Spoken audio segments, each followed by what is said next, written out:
হচ্ছে একটা প্রশ্ন ছিল আমার, ওই যে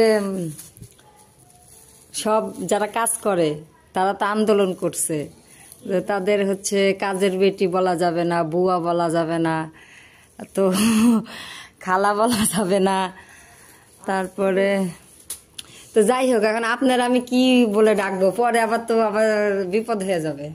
নাম দেবে ডাকবেন। আপনার নাম কি? আমার নাম হনুফা। হ্যাঁ, হনুফা। হনুফা না, শুনে নিলাম, পরে দেখা যাচ্ছে যে খালা বলে ডাকলাম, খালা বললেন কেন, বুয়া বলে ডাকলাম, হ্যাঁ আমাকে বুয়া বললেন কেন, তখন বিপদ না, তো এই জন্য মানে শুনে নিলাম। আপনার কি মতামত বলেন তো, এরা যে এই আন্দোলনটা করছে যে আমাদেরকে ম্যাডাম বলাইতে হবে, আপা বলাইতে হবে, এটা আপনার কি মতামত? কথা কাজ তো কাজই। বয়স্ক মহিলারা বলতেছে আমাদেরকে খালা বলা যাইবে না, বুয়া বলা যাইবে না, বলেন তাদের কি বলা লাগে? আম্মা ডাকবো।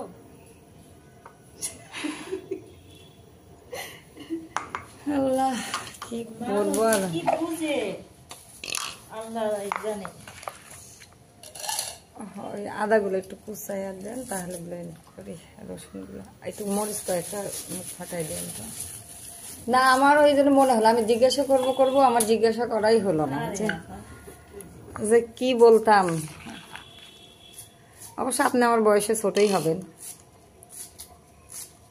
নাম ধরে ডাকাই ভালো। নাম ধরে ডাকবেন। আবার দেখা যাচ্ছে নাম ধরে ডাকলাম, তখন আবার যে বাড়িয়াল আন্টিদের কবেন যে আপনার বাড়াটি আমার নাম ধরে ডাকে, আমার আপা বলায় না, ম্যাডাম বলায় না। জিন্দেগিতে না বুঝলো, এটা মেয়েটাম বোন 16-17 বছর ধরে কাজ করতে পারতাম না, গার্মেন্টস আমি চাকরি করেও আমি খালার কাজ করছি। তাই না, আন্টি ভালো বলে আপনার কথা। এই যে বাইরে গেলে কোনো মেয়ে গেলে চাবি টাবি শুয়ে যায়, আবার এগুলো মর সাপ করে শুয়ে যায়, নিজের সময় সে মতো এই কারণে আমি কক্সবাজার থেকে যে শুটকি নিয়ে আসছি, মানুষে তো বলবে যে আমি মানে শুটকির দোকানদার। খুলেনছে পলিথিনটা,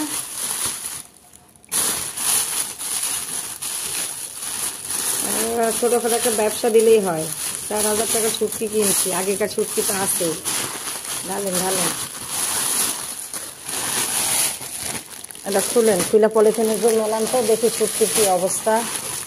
এটা হচ্ছে ছুরি মাছ, এটা সেদিন থেকে এখান থেকে নিয়ে রান্না করছি। এটা হচ্ছে কি জানো মাছ, এই মাছ চিনেন? এটা কি? সমুদ্রের কিরণ মাছ। এটা হচ্ছে রূপচাঁদা শুটকি। এটা হচ্ছে কোরাল মাছ, এই মাছটা অনেক বড়, টান টানছে, এটা টান করেন, এই যে কোরাল মাছ, বিশাল বড় কোরাল মাছ। আবার এদিকে চাপা শুটকি না, ওটা মনে হয় চিংড়ি মাছ।